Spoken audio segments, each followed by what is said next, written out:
Hey, friends! Now, I love me some silent film.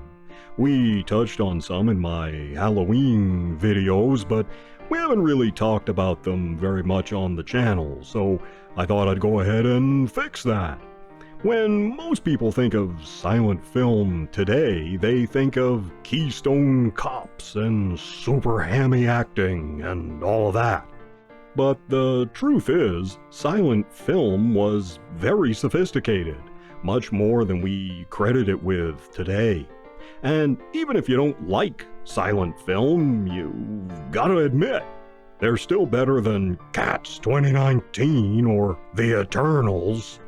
Ugh. So this time we're looking at an interesting little film from 1926 called You Never Know Women. Ain't that the truth, though? Well, anyway, our story goes like this. There's a successful, famous acrobatic stage troupe in town in which our heroine Vera is performing. One night on her way to the theater, she has to pass by a construction site and is almost killed by a falling girder. This stage door Johnny tricks the girl into thinking he saved her life when really he was just a bystander. Anyway, over the course of the picture, he tries to worm his way into her heart. Meanwhile, the headliner of the act, the escape artist and stage magician Narodin, is totally in love with the chick. She can't see that, of course, and he finds himself getting friend-zoned.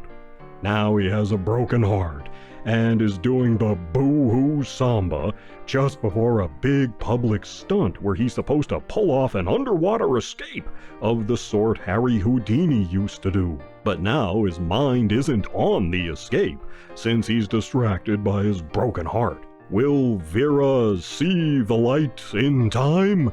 Will Narodin survive the escape?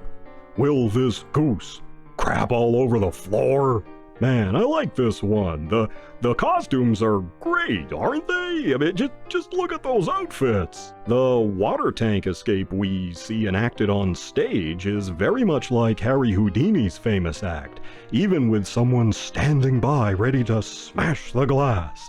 And it brings some real tension. This movie stars Clive Brook as Narodin, a longtime stage and screen actor. Brook was in Paramount's first all-talking picture, Interference, in 1929, and he was the first actor to play Sherlock Holmes in a talking picture. The addition of a Houdini-esque stage magician and escape artist here is a nice touch, since Houdini was active at the time and audiences would have been well aware of him. In fact, Houdini died just a few months after this picture came out in 1926. Lowell Sherman plays the villain here, the stage door Johnny. In addition to acting in many films, usually as a cad or villain, he went on to become a director as well, and also directed one of Katharine Hepburn's first films, Morning Glory, in 1933. He died pretty young though, not long after, from a case of pneumonia. And in his film debut, we have Brendel as the comic relief, the clown with the goose. Brendel was known as the synthetic Swede, although he was born in Philadelphia. Being of German descent, he adopted his Swedish persona due to anti-German sentiment after the sinking of the Lusitania. He also appears in the epic World War I film Wings, and he was in The Big Trail with John Wayne. Kept right on working until he died in 1964. And if you look fast, you'll spot this guy as a guest at a party. If you don't recognize him, you would if you heard his voice. This is Eugene Pallette in an early appearance. He later went on to play, among many other things, Friar Tuck in the definitive version of The Adventures of Robin Hood, the one starring Errol Flynn, in 1938. But the star here is, of course, Florence Vidor, one of the great beauties of the silent era.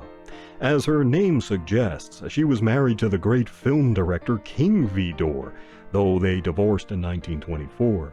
She's great here as the starry-eyed love interest. She didn't make the transition to sound, though, opting to give up movies instead. Her last picture, Chinatown Nights from 1929, was sort of a hybrid silent and talking picture, where audio was later added during editing, a practice used in the early days of sound. She made the film but was so unhappy with the whole process, she refused to come back to dub her lines for the sound part, which had to be done by another actress. She left Hollywood, happily raised her family, and never looked back. She passed away in 1977 at the age of 82. I'm giving You Never Know Women 2.5 paws up. True, this is a fairly simple romantic melodrama with a few comic overtones, but it's all quite well made and well acted. Brook is great, Vidor is at the height of her fame, and Brendel with his pet goose is a treat too.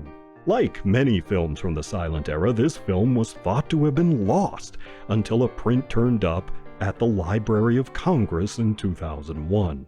Kino Lorber's restoration is excellent and a great way to introduce yourself to the art form of the silent film, and it's well worth a watch, even today.